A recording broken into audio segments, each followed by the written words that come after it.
Hello, मैं Krishna career classes में आपका स्वागत करता हूं।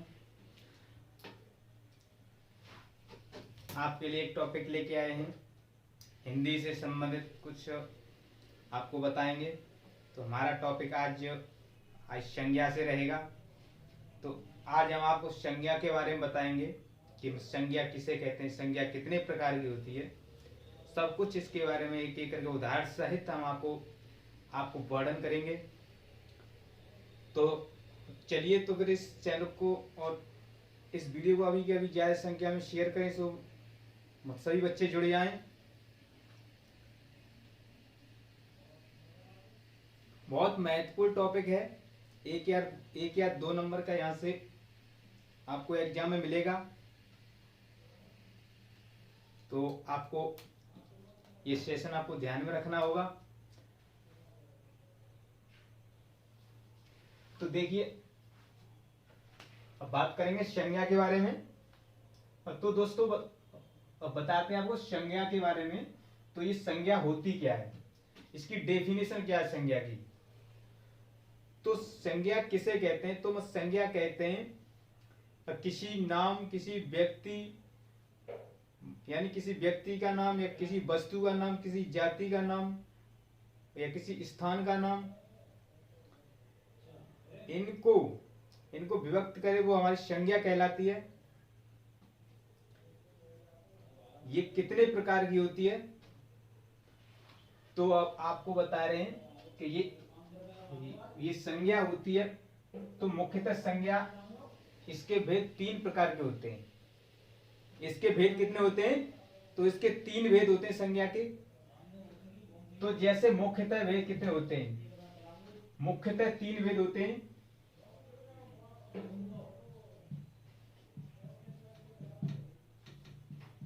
इसके कितने भेद होते हैं, तीन। एक होता है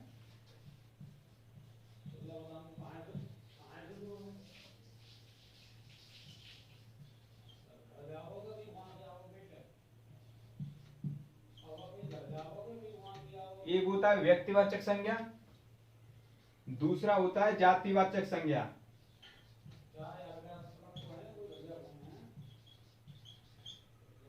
दूसरा कौन सा होता है, तो दूसरा होता है जातिवाचक संज्ञा।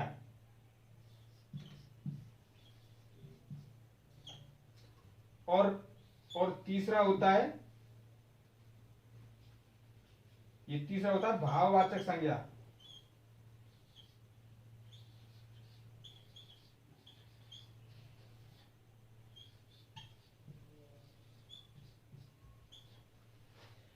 ये तीन संज्ञा होती हैं हमारी, मुख्य रूप से तीन संज्ञा होती हैं। तो पहली जातिवाचक संज्ञा, और दूसरी व्यक्तिवाचक संज्ञा, और तीसरी भाववाचक संज्ञा। तो जैसे व्यक्तिवाचक संज्ञा क्या होती है, व्यक्तिवाचक संज्ञा वो होती है जो विशेष व्यक्ति का बोध कराए, विशेष व्यक्ति का बोध कराए, उसे हम व्यक्तिवाचक संज्ञा कहते हैं। और जातिवाचक संज्ञा वो होती है जो किसी जाति का बोध कराए, वो जातिवाचक संज्ञा होती है। और भाववाचक संज्ञा वो होती है किसी भाव को व्यक्त करे, तो वो भाववाचक संज्ञा होती है। आशा करता हूं कि ये इसकी डेफिनेशन आपको समझ में आ गई होगी। आपको एक एक दो ने इनके नाम बता देते हैं कि मैं जातिवाचक संज्ञा के नाम क्या है, और मतलब व्यक्तिवाचक संज्ञा के नाम क्या है, भाववाचक संज्ञा के नाम क्या है। तो जैसे जातिवाचक संज्ञा, तो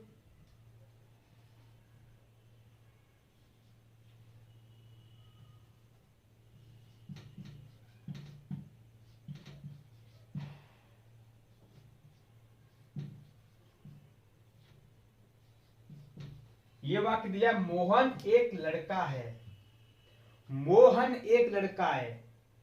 तो मोहन यानी यहां पर किसी व्यक्ति का नाम दे दिया है। यहां पर मोहन क्या है, ये किसी व्यक्ति का नाम है। तो ये मोहन क्या हुआ, ये व्यक्तिवाचक संज्ञा में व्यक्त होगा। और जैसे पूछ ले जाए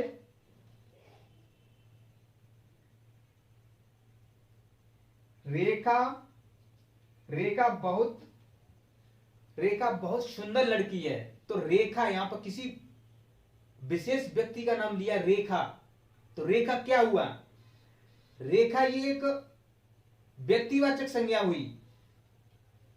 तो ऐसे आपको एग्जाम्पल दे दिए जाते हैं, उदाहरण दे दिया जाता है, तो उसमें पूछता है कि इसमें संज्ञा कौन सी है, तो आपको इसे बता सकते हैं संज्ञा कौन सी है। इसके बाद बात करते हैं जातिवाचक संज्ञा। जातिवाचक संज्ञा क्या होती है,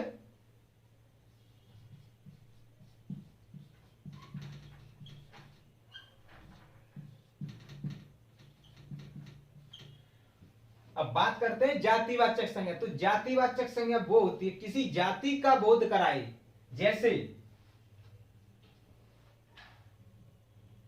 भेड़,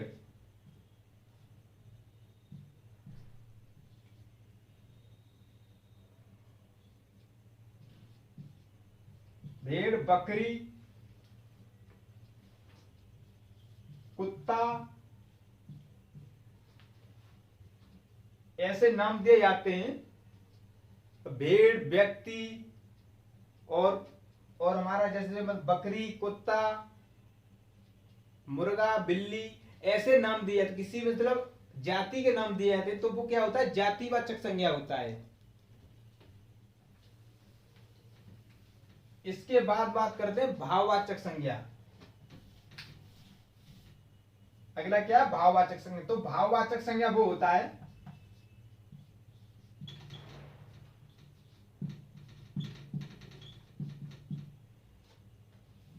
भाववाचक संज्ञा, या भाववाचक संज्ञा क्या होता है, इसमें भाव व्यक्त किए जाते हैं।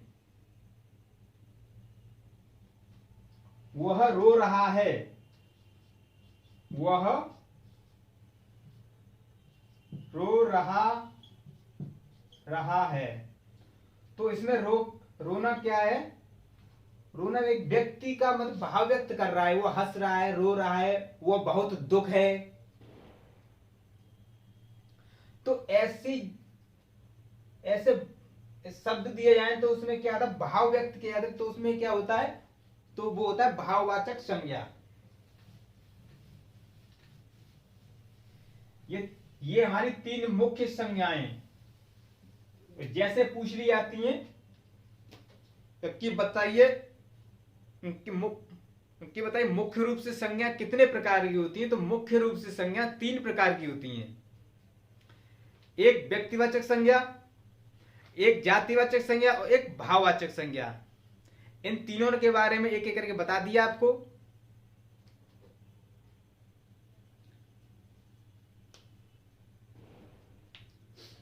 अब बात करते हैं सामान्यतः इनके भेद कितने होते हैं। तो जैसे पूछ लिया जाता है सामान्यतः इसके भेद कितने होते हैं,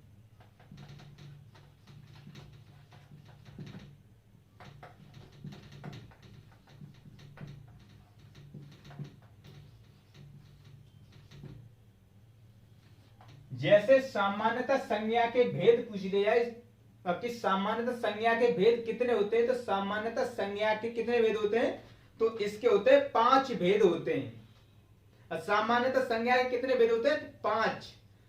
तो पहला व्यक्तिवाचक संज्ञा, दूसरा जातिवाचक संज्ञा, तीसरा भाववाचक संज्ञा, चौथा समूहवाचक संज्ञा और हमारा 5वां द्रव्यवाचक संज्ञा। ये हमारे सामान्यतः इनके भेद होते हैं, 5 प्रकार के होते हैं। तो एक एक करके बताएंगे इसमें क्या होता है। तो जैसे इसमें क्या है, इसमें 3 तो बता दिए आपको, एक जातिवाचक संज्ञा, एक भाववाचक संज्ञा, एक व्यक्तिवाचक संज्ञा। इन 3 के बारे में आपको बता दिया।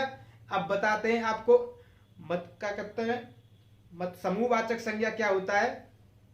तो आपको बताते हैं समूहवाचक संज्ञा। तो इसमें समूहवाचक संज्ञा रह गया था और हमारा दूसरा रह गया था द्रव्यवाचक संज्ञा। तो पहला बताते हैं समूहवाचक संज्ञा।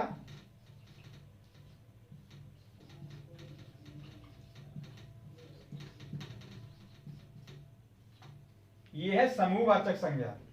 तो समूहवाचक संज्ञा क्या होता है? तो समूहवाचक संज्ञा वह संज्ञा होती है इसमें समूह का समूह व्यक्त किया जाए। सेना हुई हमारी, और जैसे सेना, गुच्छा, और टोकरी में फल रखे हुए हैं, तो ये क्या है? ये बस समूहवाचक संज्ञा है। और आदि उदाहरण आ जाते हैं जैसे समूहवाचक संज्ञा में सेना आ जाती है, कक्षा आ जाती है हमारी, और इस मेल आ जाता है, झुंड आ जाता है। तो ये क्या होता है? ये हमारे समूहवाचक संज्ञा होता है। पहचान सकते हैं जैसे इसमें जैसे किसी ने कोई वाक्य दे दिया तो उसमें बता सकते हैं कि रेखांकित वाक्य में सेना क्या है। तो ये सेना क्या है? तो सेना एक समूहवाचक संज्ञा है, ऐसे पूछ लिया जाता है। इसके बाद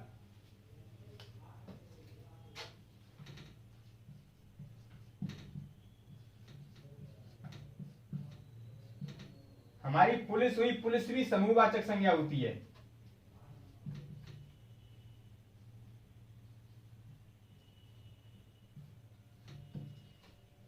ऐसे वाक्य दिए जाते हैं, समूहवाचक संज्ञा कहलाते हैं। इसके बाद बात करते हैं हम द्रव्यवाचक संज्ञा।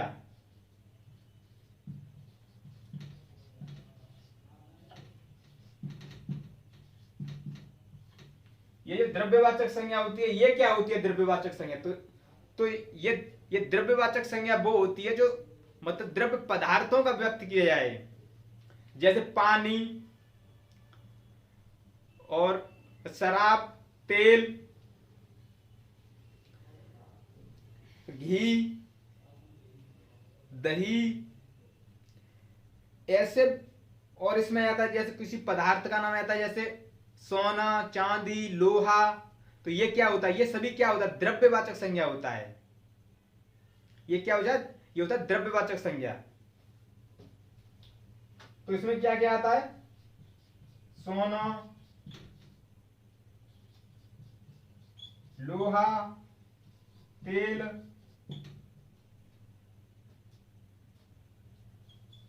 घी और पानी आदि, ऐसे शब्द आते हैं। तो ये क्या कहलाता है? द्रव्यवाचक संज्ञा कहलाता है। रेखांकित वाक्य दे दिया जाएगा कि बताइए लोहा क्या है? तो लोहा क्या है? तो लोहा एक द्रव्यवाचक संज्ञा है।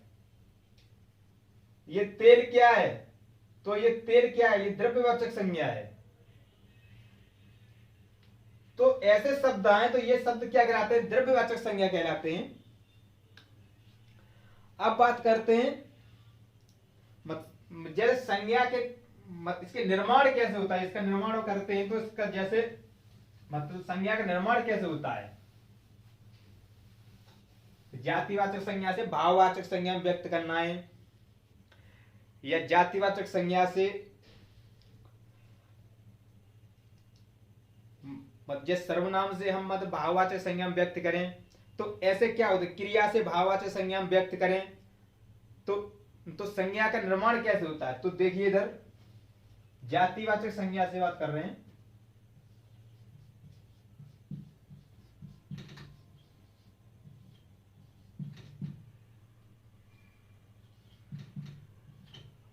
ये होती है जातिवाचक संज्ञा।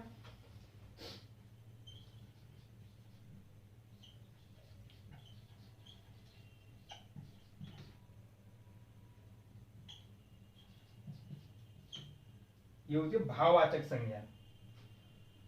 तो जातिवाचक संज्ञा से भाववाचक संज्ञा में व्यक्त करना है, तो कैसे व्यक्त करेंगे? जैसे जातिवाचक क्या है? बूढ़ा, बूढ़ा। तो ये बूढ़ा क्या है? जातिवाचक संज्ञा है। तो हम जातिवाचक संज्ञा से हम भाववाचक संज्ञा में व्यक्त करेंगे, तो कैसे करेंगे? तो इसका हो जाएगा बूढ़ा का बुढ़ापा।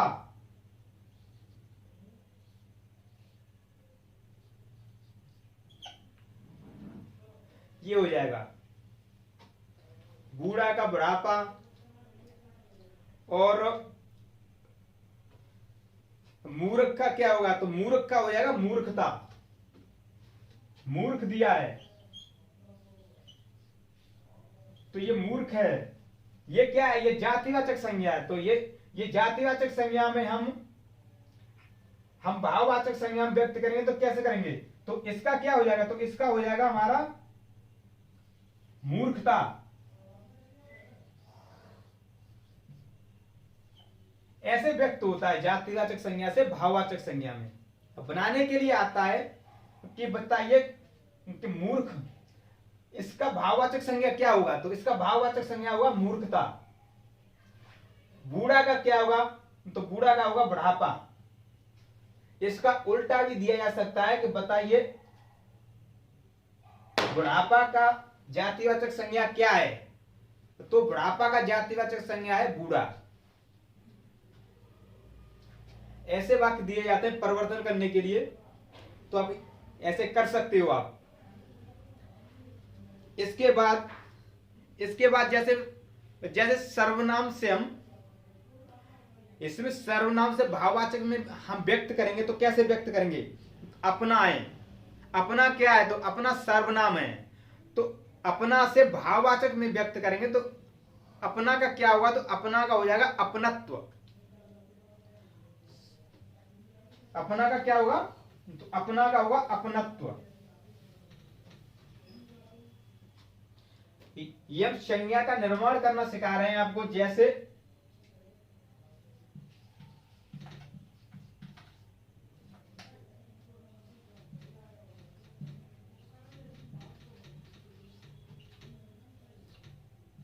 ये सर्वनाम से भाववाचक में व्यक्त कर रहे हैं।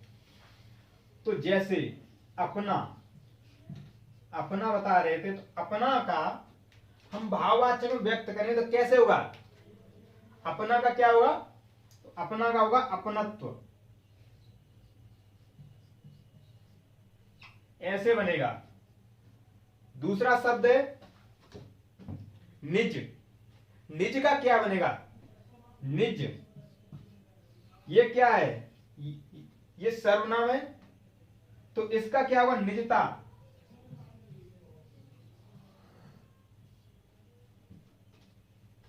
ऐसे बनेगा। यानी निजता मतलब निज का क्या होगा, निजता हो सकता है या हो सकता है निजत्व, ये भी हो सकता है। ऐसे व्यक्त करते हैं। अब जैसे क्रिया से हम भाववाचक में व्यक्त करें तो क्रिया से भाववाचक में कैसे व्यक्त करेंगे, जैसे कोई क्रिया ले ली जाए, तो जैसे क्रिया ले ली जाए तो क्रिया से हम भाववाचक में व्यक्त करेंगे। जैसे रोना है या पढ़ना है, लिखना है और हमारे घबराना है, तो ये क्या है, क्रिया है। तो इस जैसे क्रिया से हम भाववाचक में व्यक्त करेंगे तो कैसे करेंगे, तो जैसे घबराना, तो इसका क्या होगा, घबराहट। रोना का क्या होगा,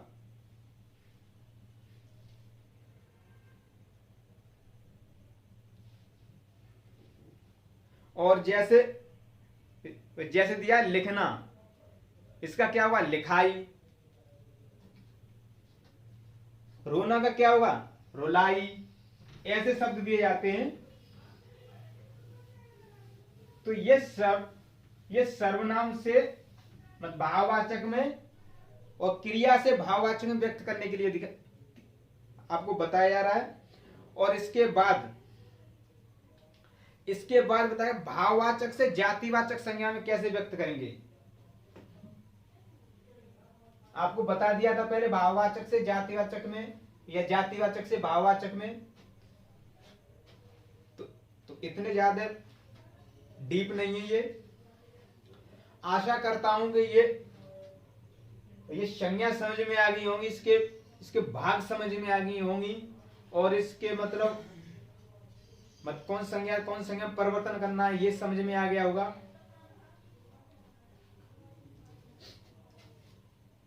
तो आज इसका टॉपिक यहीं समाप्त होता है। आप इसे ज्यादा से ज्यादा रिवीजन करें अच्छी तरह से, और इनके उदाहरण को ज्यादा से ज्यादा करें। इसलिए एग्जाम हॉल में इसकी स्पीड बने आपकी अच्छी तरह से। और